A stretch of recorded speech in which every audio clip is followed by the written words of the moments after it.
Hey everyone, RogueGold here. It's been over a week since the official announcement of the Division Three's development still doesn't feel real, and while I think everyone has agreed and understands that the game is still a long ways off, that doesn't mean that there's nothing to talk about with it.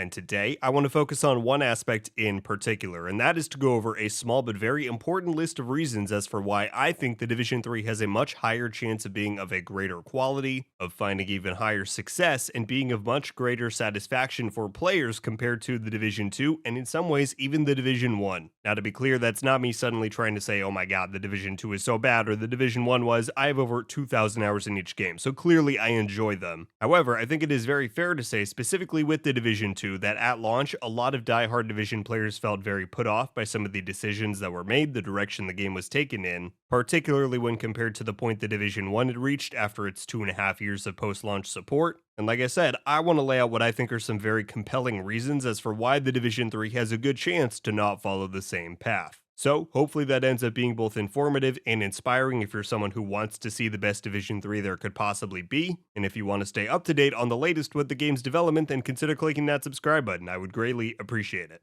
So let's get into it. I've got 4 big points that I want to go over here, and in no particular order, let us start with one of the most important factors I feel, and that is data, player feedback, and developer experience. Consider this, at the time that the Division 2 went into development, the Division 1 had been out for less than a month.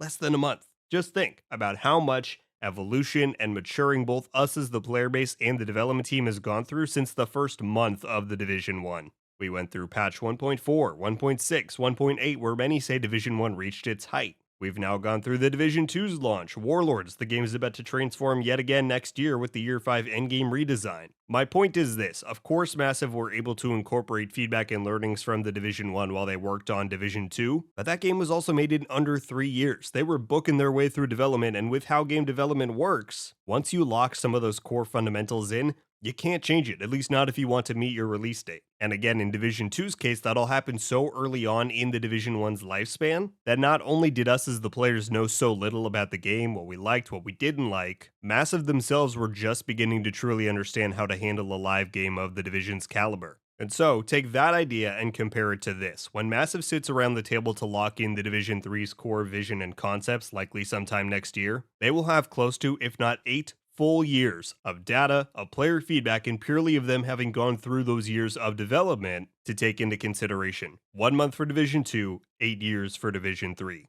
I don't think it can be understated how much that matters, because it means that they have an infinitely greater understanding of everything now, of how players interacted with the Division 1 and 2 and their systems through the various updates and iterations, of feedback, how players felt about different systems, modes, experiences, and of how it works best for their studio to handle a live game like The Division. Like I said, this might be the most important point I make in this video because I think the Division 3 is just going to have such an immense advantage heading into development, with Massive being able to make those decisions that better align with player desires, that fit the hard-cold data they've collected, and that work for how they operate as a studio. 8 years. We've gone through a lot, and now Massive gets to capitalize on those lessons learned. So that's incredibly important to note, but let's talk about another reason, the lack of hardware and compatibility limitations. Now this one is a bit more obvious, but is still crucially important to point out in my view. Many of us know how the Division 1's original concept had basically seamless co-op and PvP encounters throughout the entire world, yeah? Well guess what? That was never going to happen back in those days for 2 main reasons. One, the Xbox One and the PS4 were simply not powerful enough to support an experience like that, at least at the level of detail and intricacy that the Division was trying to pull off. And 2, entities like Microsoft and Sony just didn't have the willingness or infrastructure to support that kind of a multiplayer network, whether it be their online subscription services, their willingness to support cross-platform experiences, their usage of the cloud. All of these things have just advanced so drastically compared to when either the Division 1 or 2 was in development. And let us not forget that Massive went on record describing how some hardware limited their design plans in the Division 2. Notably how, for the Dark Zone, they weren't able to get a stable experience with a player count above 12 because of Snowdrop's enhanced lighting features compared to the Division 1,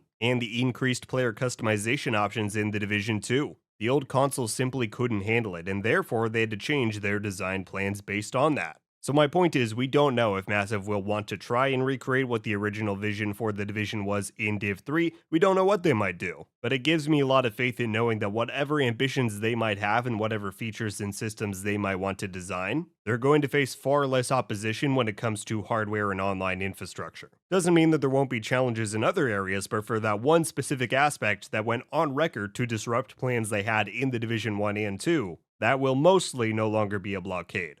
Because yeah, Div 3 will not be on the Xbox One and the PS4. They're already making this move for Avatar in 2 months and Star Wars next year, and by 2027, when I think the Division 3 will release, those consoles will be ancient relics.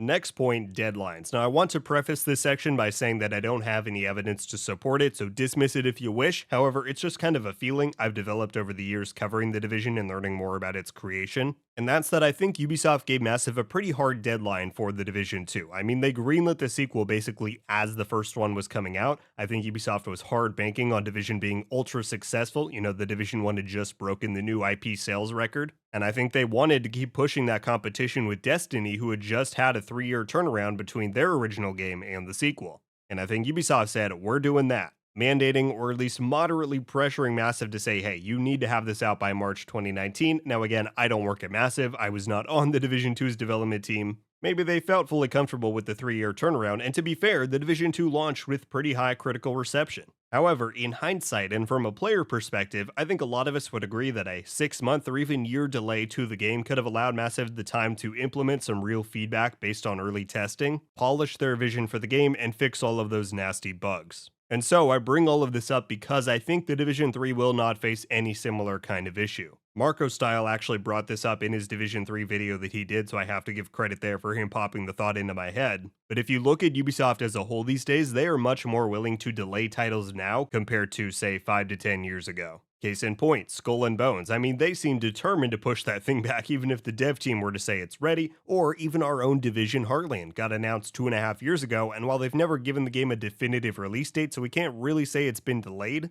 they did give us windows of 2021 to 22, then 22 to 23, and now we know we're waiting until at least 2024. So whether it's out of a desire or necessity for quality, Ubi is allowing their projects to breathe these days in ways that I think they previously weren't willing to do. And so if Massive were to say, hey, we need 4 years for Division 3, even 5 years, or they decide later on in development that they were to need more time, I think Ubi would be much more likely to give it to them. And that's not to say Massive absolutely needs more time, they're a talented group. I just think the general culture shift at Ubi and the knowledge that there's more flexibility possible these days will put a lot of developers at ease and let them fully focus on determining when the quality of the product is actually ready, as opposed to thinking, oh, how can I possibly finish this feature before my deadline? And that brings us to the final reason, which some may say isn't all that important, but I would heavily beg to differ, and that is a rested and refreshed development team. Now, if your career and passion are in more rigid, structured pursuits, things like mathematics, knitting, pottery, those are very well-defined routes to get a high-quality result each time you interact with those things. And game development certainly has elements of that, but it also contains a high degree of required creativity. And as a creative myself, I've made over 800 videos here on the channel and pursued other creative endeavors elsewhere in my life. It is a very real challenge to stay engaged and constantly improving and growing in a creative setting. A very equatable scenario, burnout. Ever played your favorite game for 6 months straight, The Division, and then just feel utterly and completely done with it? It's not because you love the thing any less than you used to, you're just burnt out. It's an oversaturation of the same thing. And this is absolutely a struggle that I imagine game developers face as well. It doesn't matter how passionate you are about the franchise you're working on, which I know for a fact that so many of those folks over at Massive are about The Division,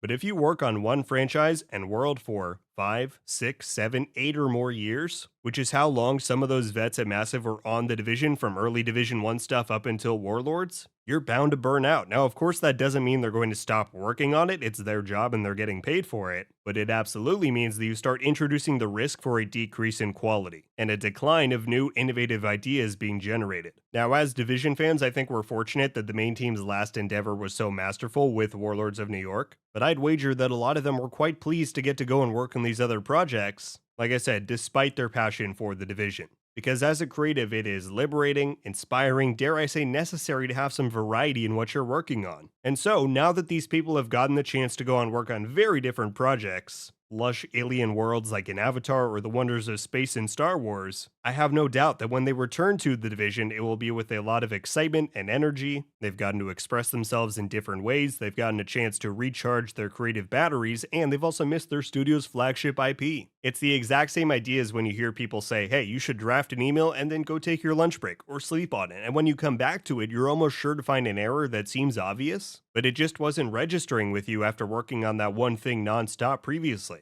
These devs care a lot about the division, but after 5 or more years of your professional life working on the same world, the same concepts, there's bound to be a stifling of creativity. And so to think that over these past 3.5 years since the big switch, they've gotten to experiment with these different games and IPs, see how the technology has evolved in new ways, and, maybe they've had an idea or two about the division over those years, and they're like, oh my god, how did I never think of that? Or, wow, this could be a great solution to a big problem that we had in the last game. They get to take all of that and bring it to the table when the Division 3 starts production. And like I said, I can't stress for a creative endeavor just how important that can be. So there you have it, my friends. Those are 4 reasons why I think the Division 3 has some really key advantages heading into its development, but that doesn't mean it's going to end up being any good. It could be the worst game any of us have ever played. Do I think that's going to be the case? No, and given the reasons we've gone over in this video, I think it has a real shot at being the best title in the franchise so far. But that's enough of me talking. I want to hear all of your guys' thoughts. Did any of the reasons I list in this video resonate with you? Do you think the Division 3 has some notable advantages heading into its development over the Division 2? I'll be very curious to hear any and all of your thoughts on the matter down below. But that's going to do it for me today, everybody.